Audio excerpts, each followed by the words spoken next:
নমস্কার, তাপসী রান্নাঘরে সকলকে স্বাগত। শুরু করছি নতুন একটা দিনে নতুন একটা রেসিপি। আজ আমি মাছের তেলের রেসিপি আপনাদের সঙ্গে শেয়ার করব, বা তেল পটকা।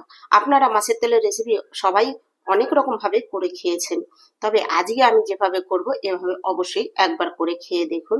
আর এর মধ্যে আমি দেব আলাদা একটা মশলা বা স্পেশাল একটা মশলা। এই মশলাটা দিয়ে মাছের তেল রান্না করলে এই রেসিপিটি খেতে অসাধারণ হয়।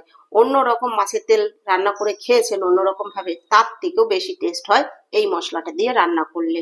তাহলে আমি রেসিপিটি কিভাবে করলাম সেটাই আপনাদের সঙ্গে শেয়ার করব। আর রেসিপিটি একবার দেখলেই আপনারা করে নিতে পারবেন, আর খেতে অসাধারণ হয়। গরম গরম ভাতের সঙ্গে তো আর কিছুই দরকার হবে না। চলুন বন্ধুরা, আর দেরি না করে রেসিপিটি শুরু করা যাক। আমি মাছের তেলের রেসিপি করার জন্য এখানে দেখুন মাছের তেল নিয়ে নিয়েছি। এটা হচ্ছে কাতলা মাছের তেল নিয়েছি। আপনারা কাতলা মাছের তেল বা রুই মাছের তেল যেটা হয় নিতে পারেন। তবে মাছের তেলটা আমি ভালো করে বেছে পরিষ্কার করে ধুয়ে নিয়েছি। এই যে মাছের তেলের মধ্যে যে নাড়ি ভুড়িগুলো থাকে সেগুলো কিন্তু আমি বাদ করে দিয়েছি, শুধু সলিড তেলটা নিয়েছি। কারণ আমাদের ঘরে ওইগুলো খাবে না, আর আমারও পছন্দ না, ঘৃণা লাগে ভীষণ। এই জন্য শুধু সলিড তেলটা নিয়েছি, নিয়ে ভালো করে ধুয়ে নিয়েছি। এবার এটা করার জন্য যা যা উপকরণ লাগবে সেগুলো আমি ভিডিওর মধ্যেই দেখিয়ে দেবো। আমি এখানে কড়াই বসিয়ে দিয়েছি, দিয়ে দিচ্ছি 1 চা চামচ থেকে একটু বেশি কালো সর্ষে, দিচ্ছি সামান্য একটু গোটা জিরে, আর দিচ্ছি সামান্য একটু পাঁচফোড়ন দিয়ে এটা আমি কয়েক সেকেন্ড নেড়ে ভেজে নেব। আমি জানি আমার সব বন্ধুরাই মাছের তেল রান্না করতে পারে বা করে খেয়েওছে, তবে আমি কিভাবে করি সেটাই আমি আজ আপনাদের সঙ্গে শেয়ার করব। আর আমি এই যে মশলাটা দিয়ে মাছের তেলটা রান্না করি, এটা দিয়ে রান্না করলে খেতে দুর্দান্ত হয়, আর সেন্টটাও কিন্তু ভীষণই ভালো হয়। আর একটুখানি নতুন ভাবে বা স্বাদ চেঞ্জ করে, মশলা চেঞ্জ করে রান্না করলে তার স্বাদটাও কিন্তু বন্ধুরা আলাদা হয়। এই সর্ষেটা যখনই চটমট করে ফুটে উঠবে তখনই কিন্তু নামিয়ে নিতে হবে। দেখুন, আর আশা করছি আমার এই ভিডিওটি আপনাদের কাছে ভালো লাগবে। ভিডিওটা দেখার শুরুতেই একটা লাইক করে দেবেন। অনেক বন্ধুরা ভিডিও দেখছেন, কমেন্ট করছেন, কিন্তু লাইক করতে ভুলে যাচ্ছেন। আমার বন্ধুদের কাছে আমার একান্ত অনুরোধ, বন্ধুরা ভিডিও দেখার পরে একবার অন্তত খেয়াল করে দেখবেন যে আপনারা লাইকটা করেছেন কিনা। একটা লাইক করে দেবেন। আপনাদের একটা লাইক আর একটা কমেন্ট আমাকে কিন্তু খুবই উৎসাহ করে। দেখুন আমার সর্ষেটা ভাজা হয়ে গেছে। এই দেখুন সর্ষে ফুটতে শুরু করেছে, বা মশলাটা ভাজা কমপ্লিট। এবার আমি নামিয়ে নেব। দেখুন আমি এটা নামিয়ে নিচ্ছি, নিয়ে ঠান্ডা করে নিয়ে গুঁড়ো করে নেব। এবার কড়াই বসিয়ে কড়াইতে দিয়ে দিচ্ছি সামান্য একটু তেল। মাছের তেল রান্না করার জন্য কিন্তু খুব বেশি তেলের দরকার হয় না। এবার দিয়ে দিচ্ছি এরকম ছোট 3 টুকরো শুকনো লঙ্কা, আর দিয়ে দেব সামান্য একটু পাঁচফোড়ন, আর দিয়ে দেব সামান্য একটু কালো সর্ষে। এবার ফোড়নটা কয়েক সেকেন্ড নেড়ে নেব। ফোড়ন হয়ে গেছে। এখানে আমি মাঝারি সাইজের 3টে পেঁয়াজ কেটে নিয়েছি, দিয়ে দিচ্ছি পেঁয়াজ। আপনাদের কাছে তেলের পরিমাণ যেরকম থাকবে সেই হিসেব করেই কিন্তু সবকিছু দেবেন। এবার পেঁয়াজ দিয়ে ফোড়নের সঙ্গে আমি ভালো করে মিশিয়ে নিচ্ছি। পেঁয়াজ দিয়ে ফোড়নের সঙ্গে মিশিয়ে 1 মিনিট ভেজে নিয়েছি। এবার দিয়ে দিচ্ছি কিছুটা থেতো করা রসুন। রসুনটা দিয়েও নেড়ে চেড়ে নিচ্ছি। এবার রসুন আর পেঁয়াজটা হালকা বাদামি করে আমি ভেজে নেব। এখানে 2 মিনিটের মতো ভেজে নিলেই কিন্তু পেঁয়াজের কালার চেঞ্জ হয়ে যাবে। দেখুন পেঁয়াজ আমার হালকা লাল করে ভাজা হয়ে গেছে। এবার এখানে আমি দিয়ে দিচ্ছি মাছের তেল। মাছের তেল দিয়ে পেঁয়াজের সঙ্গে ভালো করে কিন্তু মিশিয়ে নিচ্ছি। এবার এখানে দিয়ে দেবো চিড়ে রাখা কাঁচা লঙ্কা। ঝালটা আমি আমার পছন্দ মতো দিয়েছি। আপনারা যেরকম ঝাল খাবেন আপনারা কিন্তু সেই রকমই ঝালটা দিয়ে নেবেন। এবার দিয়ে দেবো পরিমাণ মতো নুন। এখানে তো আমি আরো কিছুটা সবজি অ্যাড করব, সেই হিসেবেই কিন্তু আমি নুন দিয়ে নিয়েছি।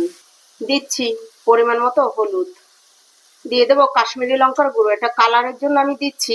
আপনারা যদি ঘরে তৈরি করেন সেক্ষেত্রে কাশ্মীরি লঙ্কার গুঁড়ো না দিলেও চলবে। নুন হলুদ দিয়ে আর লঙ্কার গুঁড়োটা দিয়ে দেখুন আমি ভালো করে মিশিয়ে নিচ্ছি। মাছের তেল তো আপনারা বন্ধুরা অনেক রকম ভাবেই খেয়েছেন।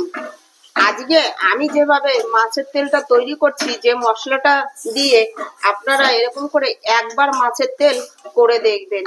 গরম ভাতের সঙ্গে আপনাদের আর কিছুই লাগবে না। আর যে মাছের তেল খেতে পছন্দ করে না সেও কিন্তু একদম আপনার কাছে চেয়ে চেয়ে খাবে এরকম ভাবে মাছের তেল করলে। আর মাছের তেল যাদের কাছে তো প্রিয় তাদের কাছে তো হয়ে উঠবে পুরো অমৃতর মতো, এতটাই টেস্টি হয় এরকম করে মাছের তেল রান্না করলে। নুন হলুদ লঙ্কার গুঁড়ো দিয়ে 1 মিনিট আমি রান্না করে নিয়েছি। এবার দিয়ে দেবো এখানে আলু। দেখুন আমি বড় সাইজের একটা আলু এরকম ডুমো ডুমো করে কেটে নিয়েছি। এবার আলুটা দিয়ে দিচ্ছি। এই সময় আলুটা দিয়ে দিলে মাছের তেল হতে হতে কিন্তু আলুটাও ভালোভাবে সিদ্ধ হয়ে যাবে। আলুটা দিয়েও আমি তেলের সঙ্গে ভালো করে মিশিয়ে নিচ্ছি। এবার আমি 2 থেকে 3 মিনিটের জন্য ঢাকা দিয়ে রান্না করব। এবার ঢাকাটা তুলে নিচ্ছি। আমি ঢাকা দিয়ে 3 মিনিট রান্না করে নিয়েছি, তবে ঢাকা তুলে মাঝে কিন্তু দুবার নেড়ে দিয়েছি, যেন নিচে যেন ধরে না যায় বা পোড়া না লেগে যায়। এবার এখানে আমি আর একটা সবজি অ্যাড করব। তবে এখানে দেখিয়ে দিচ্ছি আলুটা কিন্তু পুরো সিদ্ধ করে নিইনি, মাঝারি সিদ্ধ মানে হাফ সিদ্ধ করে নিয়েছি, তা নাহলে একদমই গলে যাবে। এবার এখানে আমি মাঝারি সাইজের একটা বেগুন এরকম ডুমো ডুমো করে কেটে ধুয়ে রেখেছি, দিয়ে দিচ্ছি বেগুন। এবার এখানে ছোট সাইজের 2টো টমেটো নিয়েছি, দিয়ে দিচ্ছি টমেটো। এবার সবগুলো দিয়ে আবার ভালো করে যে মিশিয়ে নিচ্ছি। আশা করছি বন্ধুরা আমার এই রেসিপিটি আপনাদের কাছে খুবই ভালো লাগবে। রেসিপিটি যদি ভালো লাগে অবশ্যই একটা লাইক ও কমেন্ট করবেন। আপনাদের মতামত আমাকে জানাবেন, কার কাছে কিরকম লেগেছে, ভালো লাগলেও জানাবেন, খারাপ লাগলেও জানাবেন। আমি দুটোর থেকেই অনেক কিছু শিখতে পারবো, জানতে পারবো। আর খুব ভালো লাগলে অবশ্যই আপনার বন্ধু বান্ধব পরিচিতদের সঙ্গে শেয়ার করবেন। আমার নতুন বন্ধুদের কাছে একান্তই অনুরোধ, আমার চ্যানেলটি সাবস্ক্রাইব করে আমার পাশে থাকবেন, আর পাশে থাকা বেল আইকনটি প্রেস করে নোটিফিকেশনটি অন রাখবেন। যখনই আমি এরকম নিত্য নতুন সিম্পল ভিডিও ঘরোয়া উপকরণ দিয়ে যে রেসিপিগুলো আমি তৈরি করছি সেগুলো যখনই আপলোড করব পৌঁছে যাবে সবার আগে আপনাদের কাছে। এবার এখানে আজ আমি করে দিলাম মাঝারি টু লোতে। এতক্ষণই একদমই লোতে রেখে রান্নাটা করেছি। করে এবার কিন্তু আমি আরো একবার ঢাকা দিয়ে দিচ্ছি। ঢাকা দিয়ে আর 2 মিনিট রান্না করব। ঢাকনা তুলে নিচ্ছি। ঢাকনা দিয়ে দেখুন আমি 2 মিনিট কিন্তু রান্না করে নিয়েছি। 2 মিনিট পর আমি আবার দেখে নিচ্ছি সবজিগুলো কিরকম সিদ্ধ হয়েছে। দেখুন বেগুন সিদ্ধ হয়ে গেছে, দেখুন আলুও সিদ্ধ হয়ে গেছে, কিন্তু একটা আলুও কিন্তু ঘেটে যায়নি। এবার আমি এখানে দিয়ে দেব এই যে মশলাটা রেডি করে নিয়েছিলাম ভেজে গুঁড়ো করে, এই মশলাটা ব্যবহার করলে বা দিলে এই মাছের তেলে এর স্বাদও দ্বিগুণ বেড়ে যাবে, আর সেন্ট তো ভালো হবেই। আর মাছের তেলে যে একটা আষ্টেনি গন্ধ থাকে, এই আষ্টে আষ্টে গন্ধের জন্য অনেকেই খেতে চায় না। এই মশলাটা দিয়ে রান্না করলে সেই আষ্টে গন্ধটাও অনেক কমে যায়, অনেক মানে 4 ভাগের 3 ভাগ কমে যাবে, হয়তো সামান্য থাকবে। যে কোনো জিনিসের তো একটা গন্ধ থাকেই, সেই গন্ধটা পুরোপুরি মানে সরানো যায় না বা পুরোপুরি কিছুই করা যায় না, একটু একটু থেকেই যায়, মানে বেশিরভাগটাই কমে যাবে। দেখুন এবার মশলাটা দিয়েও আপনাদের মিশিয়ে নিলাম আপনাদের সঙ্গে কথা বলতে বলতে। এবার এই মশলাটা দিয়ে আর বেশিক্ষণ রান্না করব না, আর 2 মিনিট রান্না করব, তবে কিন্তু এখানে আর ঢাকা দেব না। দেখুন বন্ধুরা আমি কিন্তু আরো মশলাটা দিয়ে 2 মিনিট রান্না করেছি।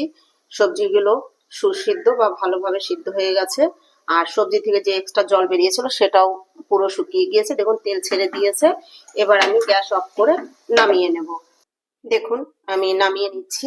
আশা করছি আমার রেসিপিটি আপনাদের কাছে ভালো লাগবে। দেখুন আমি নামিয়ে নিয়েছি।